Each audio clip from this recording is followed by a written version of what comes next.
कल एक फोन करूंगा और थाईलैंड, कंबोडिया जैसे बड़े देशों के बीच जंग रुकवा दूंगा। जी हां, सही सुना, ये दावा है डोनाल्ड ट्रंप का। थाईलैंड और कंबोडिया के बीच भड़के तनाव पर खुद को शांति का सुपर सिक्सर बताकर एक बड़ा बयान दिया है। टकराव सीमा पर लेकिन सुर्खियों पर काबू ट्रंप का। जहां कंबोडिया और थाईलैंड के बीच जंग की आग धधक रही है, वहीं ट्रंप फिर कूद पड़े हैं एशिया की कूटनीतिक मैदान में, जैसे मानो उनके एक फोन कॉल से पूरा गेम बदल देंगे। क्या सच में रोक सकते हैं ट्रंप यह युद्ध, या सिर्फ हवा हवाई है? जहां एक तरफ बॉर्डर पर गोलीबारी है, वहीं दूसरी तरफ ट्रंप का युद्ध रुकवाने का दावा। दरअसल थाईलैंड और कंबोडिया के बीच एक बार फिर युद्ध छिड़ गया है।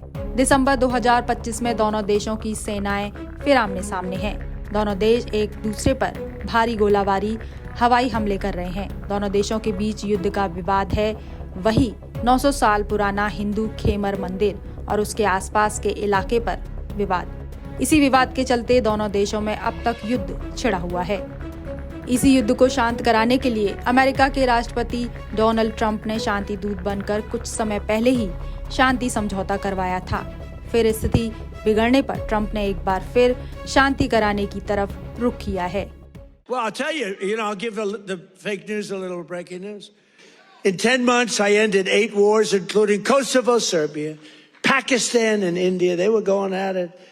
Israel and Iran, Egypt and Ethiopia. You didn't know about that. Armenia and Azerbaijan.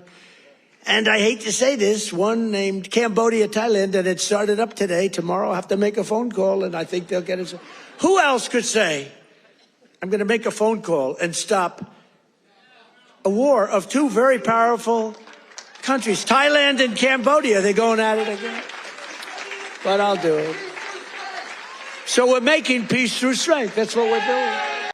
Trump के इस बयान से सवाल तो खड़ा होता है कि क्या वाकई ट्रंप एशिया के दो देशों की जंग रोक सकते हैं, क्योंकि ये संघर्ष सीमाई विवाद से जुड़ा है और दोनों देशों के बीच पुराने तनाव की लंबी लिस्ट है। आखिर क्या है दोनों देशों के बीच पुराना विवाद जिसकी कंबोडिया ने शिकायत की है? थाईलैंड ने हिंदू खेमर प्रिया बिहार मंदिर के खंडरों के आसपास के उसके भूभाग पर कब्जा कर लिया है, जो कंबोडिया वासियों के तीर्थ और पूजा का स्थान है, और उसने न्यायालय से ये घोषित करने का अनुरोध किया कि मंदिर पर क्षेत्रीय संप्रभुता उसकी है और थाईलैंड का दायित्व है कि वह उस स्थान को वापस ले ले।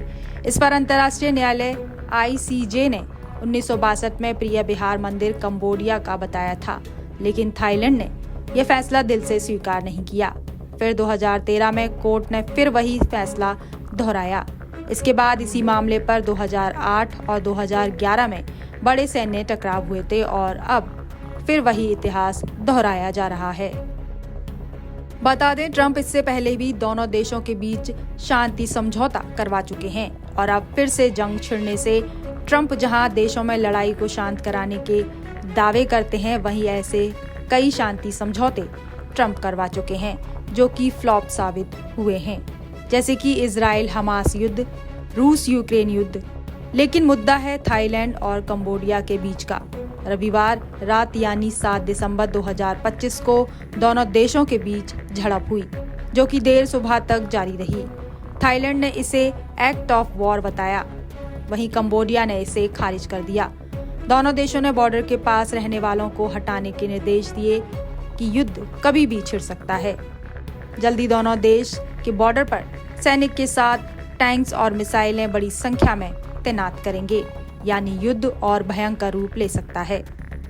बहरहाल, जहां दोनों देश भयंकर युद्ध करने के लिए पूरी तरह से तैयार हैं, ये ऐलान करते हुए कि ये जंग कभी नहीं रुकेगी। ऐसे में डोनाल्ड ट्रंप का ये बयान या सांत्वना कहीं फिर से फीकी ना पड़ जाए। अब देखने वाली बात होगी, क्या ट्रंप का ये बयान हकीकत बनेगा या सिर्फ सुर्खियां बटोरने की कोरी कोशिश साबित होगा। Bureau report, Punjab Kesari TV. हमसे जुड़े रहने के लिए हमारे YouTube चैनल को सब्सक्राइब करें और नई वीडियो की नोटिफिकेशन के लिए बेल आइकॉन को दबाएं।